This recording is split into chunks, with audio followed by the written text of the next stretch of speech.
Hello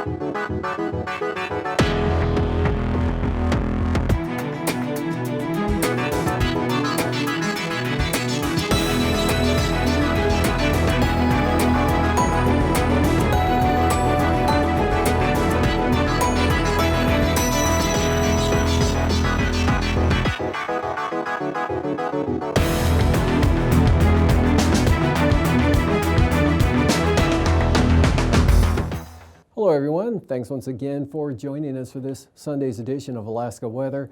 I'm Dave Percy, a meteorologist with the National Weather Service, and I'll be hosting today's show. Up first here, we've got the fire danger graphic. No warnings, advisories, or watches out for the state for tonight or tomorrow on the hazardous weather graphics, so skip by those. And a lot less in the way of high fire danger. You can see much really reduced from yesterday, with the exception the Yukon Flats here, but even that area has kind of shrunk a little bit, especially in the extreme, but still some extreme up in that area, and still kind of a high fire danger zone there for the western North Slope, western Brooks Range, part of the DeLong Mountains, extends down in toward Buckland and over in the Kobuk, part of the Koyukuk Valley as well, still seeing some very high fire danger, but precipitation over the last couple of days really knocking this down. Copper River Basin there, mostly in the valley, in that narrow stretch there, some high fire danger remains, as well as down along the Yukon Kuskokwim River in the lower valleys there, out toward Bethel mainly. And from there, satellite imagery showing a band of clouds right through here from Arctic Village back down in toward the Selawik Valley and the Seward Peninsula. That's an area of convection developing today with thunderstorms all along that line. Just showers as of mid-afternoon over the Seward Peninsula there beginning to develop. That could be some of those taller clouds could develop into thunderstorms here over the next few hours. And thunderstorms all the way down here toward west of Denali Park and along the western Alaska Range, also up over the eastern interior, of course, into Canada, and nothing really popping up yet in the Copper River Basin. Looking at a front here that brought really slow moving, so been a good amount of rain across Kodiak Island, where about 0.8 of an inch fell at Kodiak State Airport in the last 12 hours. And that's actually spreading northward. Southern Kenai Peninsula at around 0.5 an inch, with Port Hayden back to the west being about 1/4 of an inch of rain. By contrast, Cordova only had 1/100th, so just some real light amounts here along the North Gulf Coast. The exception, Yakutat picking about 0.2 of an inch, and then mostly cloudy or variably cloudy, partly to mostly there for the Panhandle. A few light showers over the southern southeast coast, but pretty isolated shower-wise there across the Panhandle, but just a lot of clouds. And kind of a break here over the North Slope because some light precipitation with that cloud feature tends to turn the flow southwest, or more southerly, gives a southerly downsloping component off the Brooks Range there. So getting some pretty nice conditions all the way out to the eastern Beaufort Sea coast. Bering Sea from the Bering Strait all the way across the Aleutians, just lots of clouds there. A few breaks showing up here. Looks like off the southwest coast, possibly around the Pribilofs today. And maybe the Aleutians, a few sun breaks there, but those are pretty isolated. And a little bit of a break here over the western Alaska Peninsula behind this system that's slowly moving out. On the chart, none of those systems look too impressive at all. It's just a 1,005 millibar low with the front still back through here, but all that moisture sliding northwestward in the southeast flow in advance of that. So that brought the rain actually up into northern Cook Inlet as of 3 p.m. Anchorage, 0.02 of an inch fell, and not much of that getting up in the Susitna or Matanuska valleys, and again about the same amount wise there getting in towards Prince William Sound over toward Cordova. But let's see, Seward picked up about 1/10 of an inch also. Otherwise, back to the west here, a couple of very weak troughs bringing some fog, light rain, drizzle, showers here across mainly the west central Aleutians, and another batch coming across Unmac Island. Otherwise, a weak low here along the southwest coast, keeping it kind of cloudy, drizzly, and damp in that area too. High pressure, light winds over the northern Bering Sea. So sunshine along the southern Seward Peninsula into Norton Sound, and just those isolated showers there over the southern Panhandle. and some moisture with that weak trough just grazing the western Arctic coast. For tonight, that pattern is going to continue. The central Arctic coast areas, central and west side over to maybe Point Lay, probably won't get that far south, and then won't get too far to the east. Look for some clearing over the north slope. Shower thunderstorms will be diminishing throughout the night tonight and becoming quite isolated toward morning. Light rain and fog continues along the North Gulf Coast. That front weakens into a trough, but the flow, a lot of moisture left over with, will carry it right up to the coast. Isolated showers in the Panhandle, and this feature weak low off the southwest coast will keep a lot of clouds, light rain, fog, and drizzle along the coast to the Pribilofs and down in toward the Aleutians. Outlook for tomorrow. Frontal action still stays off the Arctic coast there, so that keeps a threat of precipitation mainly along the central coast. Whatever falls will be quite light. Mostly sunny north slope back to the northwest part of the state there, Kivalina, Noatak Valley, Seward Peninsula, partly mostly sunny. Showers developing, possible thunderstorms mostly off to the east there in the Laurel Hills up in toward the Kobuk Valley, and also along this trough here over the eastern interior, central Upper Tanana Valley, 40-mile country, Copper River Basin, and along the western Alaska Range, probably see some afternoon thunderstorms developing. And this trough will keep showers in over the southeast coast with periods of light rain along the North Gulf Coast from Yakutat to Cordova and along the Seward Peninsula into western Prince William Sound, less of a threat for Valdez. Showers for Kodiak Island and the Alaska Peninsula. And for Tuesday, another front develops here and pushes up toward the southeast coast, so rain will be increasing throughout the day, especially along the coast, and eventually eastward there. Weak wave down here to the south and a weak low up here right over, looks like just south of Prince William Sound, centered over Montague Island. So it'll take a little longer for the rain. Most of this is going to slide up into the Panhandle initially and eventually up to the southern Kenai Peninsula, maybe Cordova, partly sunny Copper River Basin. Thunderstorms develop once again over interior Alaska. And it looks like to a lesser extent, maybe a little bit more clearing here over the Kuskokwim and Yukon Kuskokwim River Delta areas, Kuskokwim Valley, and up over the north slope. Not too bad. Eastern Arctic coast, partly sunny. Some showers, low clouds, fog, and drizzle here for the southeast Bering Sea with a weak trough there. Not much going on out there. Another weak system moving eastward there over the Russian Far East, but there'll be some fair skies in advance of that over the west coast and northwest interior. Lows for tonight, 55 to 60 here, upper Yukon Valley into the lower to mid-50s toward the southwest coast, lower 40s central Arctic coast, 50s southern Alaska, lower 50s Kodiak, upper 40s in the Aleutians, and highs tomorrow from the 50s for your lows will be 60s for your high there for the southeast coast, 75 to 82 over the eastern northeast interior, 65 to 72, Susitna Valley, Copper River Basin, and 70s all the way out to the Seward Peninsula and North Slope, and your lows in the 50s over the interior, upper 40s in the Aleutians, followed by highs on Tuesday, 75 to 80 or into the lower 80s. Even the North Slope will be well into the 70s with temperatures near 50 along the Arctic coast. And now, aviation weather around Alaska. Taking a look at our first flying weather graphic for tomorrow morning. The usual IFR, most of the Aleutians, Bering Sea, up in across St. Lawrence Island, and off the Arctic coast with marginal VFR just kind of skirting the central east side a little bit, otherwise VFR in the interior, and then marginal VFR along and south or east of the Alaska Range, or the into the Talkeetnas. IFR, Kenai Peninsula, western Prince William Sound from Kodiak Island, up along the coast range here into the Wrangell Mountains, actually, it looks like there, to Yakutat and the northern and eastern part of the southeast coast, as well as the southern areas.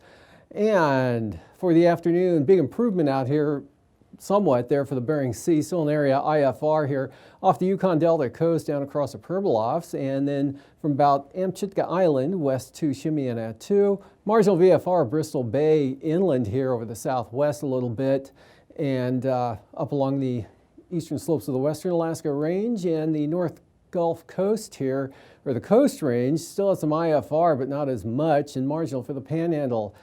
And VFR continues for the North Slope. through tomorrow and into Tuesday morning, but some IFR here, central and west side along the coast. VFR, Seward Peninsula, Kotzebue Sound, Norton Sound, marginal for St. Lawrence Island. Still that band of IFR here, eastern Bering Sea, the Nunivak Island, the Pribilofs, and IFR further to the west, marginal VFR here, south central Alaska. IFR starting out here for the western Prince William Sound area, the North Gulf Coast, and eastern Panhandle. And for Tuesday afternoon, marginal VFR, Dixon entrance all the way up to Lincoln Glacier Bay, across the Gulf of Alaska. North Gulf Coast, Prince William Sound, and trying to get up into the Cop River Basin. Have trouble crossing the mountains though, but Wrangell Mountains look marginal. VFR in the interior, Cook Inlet, actually Kodiak VFR, most of Bristol Bay, northward across much of the north slope again, eastern coast there, say from Dead Horse on over to Kaktovik, look to be VFR for the afternoon, IFR on the west coast, western part of the coastline. And a little bit more in the way of marginal VFR here. This area IFR starting to break up a little bit more, even the one out to the west doing the same. Pass-wise, Anaktuvik and Adigan, another VFR flying day tomorrow for both passes there. Lake Clark and Merrill, looks like marginal VFR all day long. And same thing for rainy, risk of a thunderstorm. And for windy, VFR, looks like some moisture coming up and also convection building. Could go marginal VFR mid to late afternoon into the evening. Isabel, VFR. Mentasta, same forecast, VFR. Tanita, VFR. Portage, marginal VFR, IFR the entire day here on the eastern entrance. In fact, the entire pass could be IFR as well, but looks like the lowest conditions will be there on the east side. And for Lake Clark, or for Chilkoot and White, marginal VFR. Freezing levels, again, pretty slack gradient here, 8 to 10,000 feet about sums it up. Most areas, 8,000 feet right down to the central Arctic coast, and here the Gulf of Alaska, right along the North Gulf Coast. A little cooler out here over the Aleutian, southern Bering, got a couple of 6,000 foot zones there. And as far as icing goes, slight chance out here over the western Aleutians, 2 maybe 8 above about 6,000 feet. Light rime icing would be about the worst. And then this, with that west-southwest flow, just north of the Arctic coast, you're kind of getting grazed by areas of icing with passing disturbances there, mostly for the central coast. Could get a surge going by at some point in the day tomorrow, but that's going to be way up there above 10,000 feet, about 8,000 feet here for the North Gulf Coast and scattering out in the Panhandle. Jet stream, big upper low here from the Bering Sea right across Bristol Bay, slowly tracking eastward for the next several days. This whole pattern shifting slowly eastward. That's going to keep the stronger jet to the south. We've got the return flow coming around, pulling the moisture up. And there's that jet just kind of skirting the Arctic coast there at times with passing waves. And for 9,000 feet southeast 25 to 30 here, Kodiak Island, Kamishak Bay, across the southern Alaska range. 20 knots there around the low center, and then pretty light out of the west here, 10 knots into the Cop River Basin from the interior, and maybe 10 to 20 for the Panhandle or less. And pretty light winds for the Aleutians. Even that next low out there pretty weak, but west-southwest 20 to 30, about the same at 3,000 feet. Turbulence, the only spot there, western Brooks Range of the DeLong Mountains.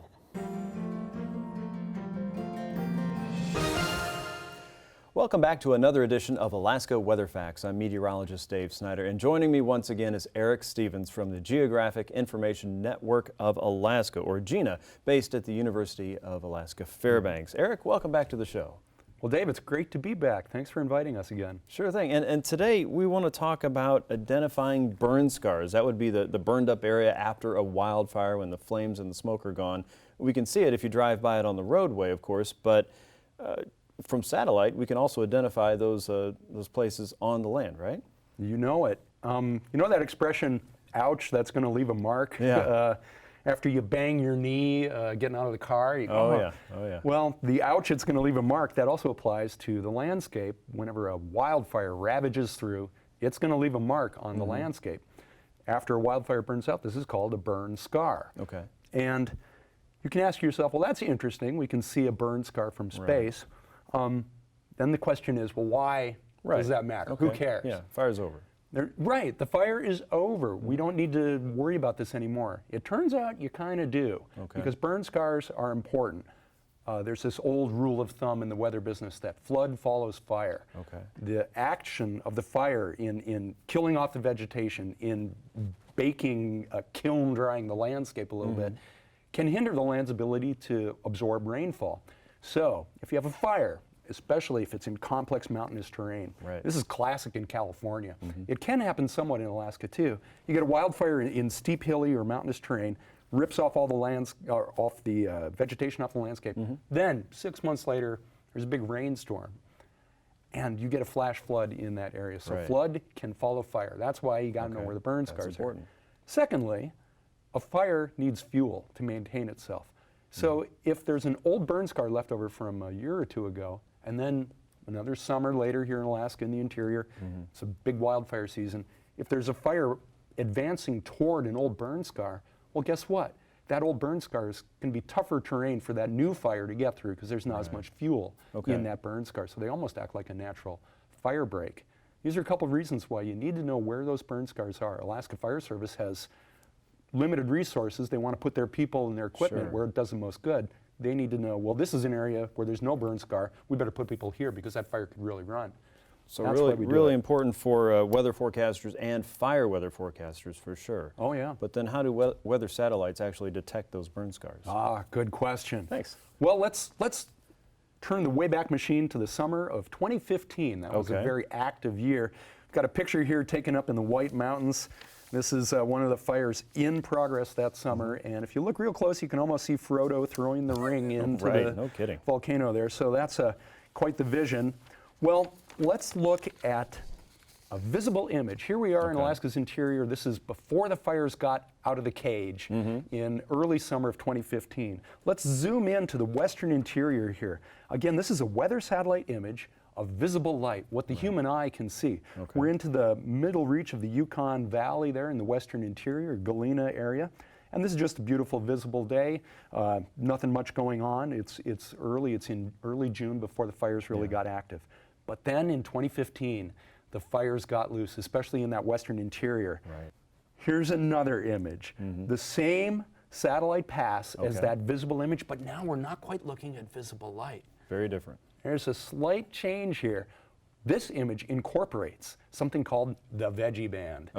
0.86 micron wavelength. The micron's very tiny, but that wavelength responds to vegetation, the chlorophyll. So trees and grasses reflect that part of the electromagnetic spectrum back to the satellite.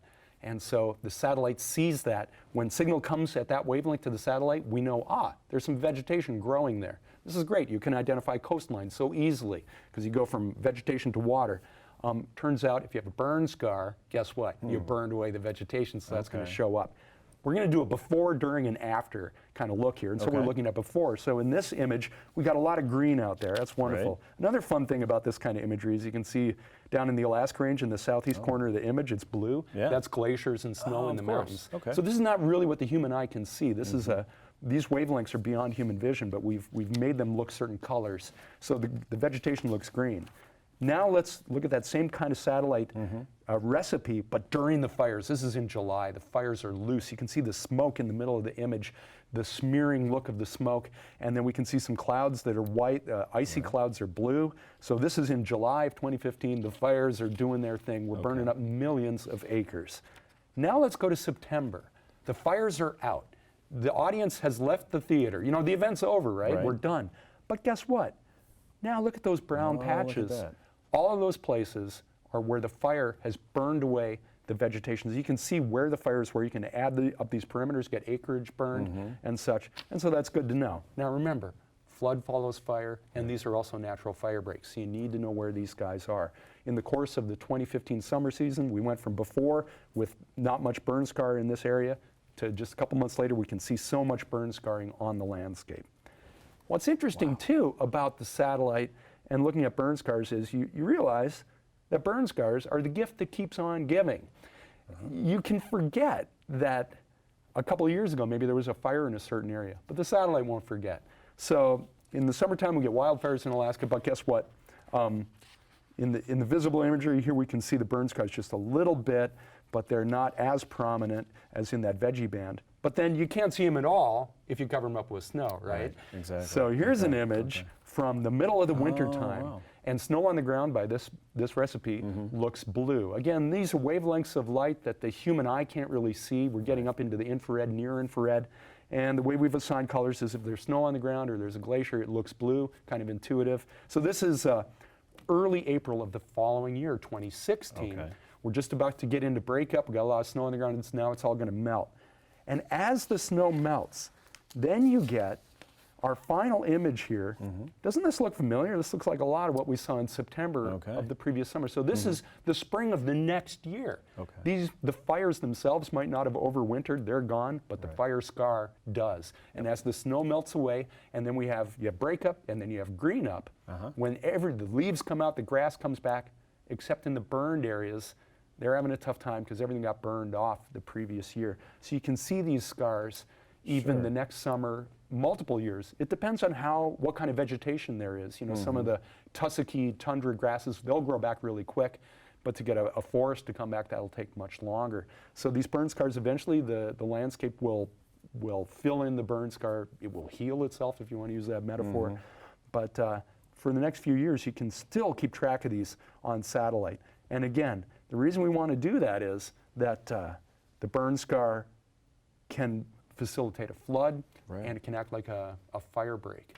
So there you are, the veggie band. tools. So if you're a weather satellite and you're looking at my bowl of vegetables here, you might be able to pick out which one's the pea, which one's the tomato, and which one's the carrot, and apply that information precisely to whatever it is you're working on there. That is really fascinating stuff, that we have that capability from so high above the planet Earth, and Alaska for that matter. Yep, Eric? eat your veggies. Yes, definitely. I think I will. I'm hungry. Thanks so much for joining us again, Eric, and thank you for joining us for another edition of Alaska Weather Facts. We'll see you right here next time.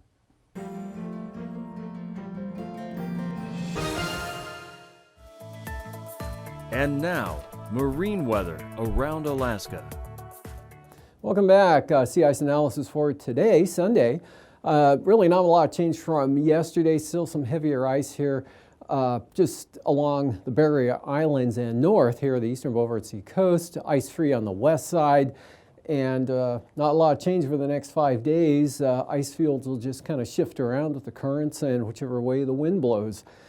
Coastal water forecast, southeast coast, south 15 knots, seas 5 feet. Looks good for the entire stretch of the coastline. Lynn Canal, south 20 knots tomorrow. 10 knots for Stevens Passage, and Clarence Strait southeast 10 knots, with those seas running 2 feet. And then for the central inside waters, central and southern inside waters, southeast 15 in the forecast for Tuesday. 3-foot seas, south 15 Lynn Canal, seas at the same level there.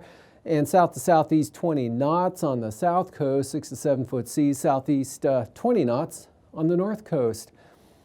And for tomorrow, Monday, eastern North Gulf Coast, southeast winds 20 knots, east 15 Prince William Sound, southeast 15 there for the western coast, and southeast 20 for the Barrens. Turn easterly at 20 into Kachemak Bay, not Kachemak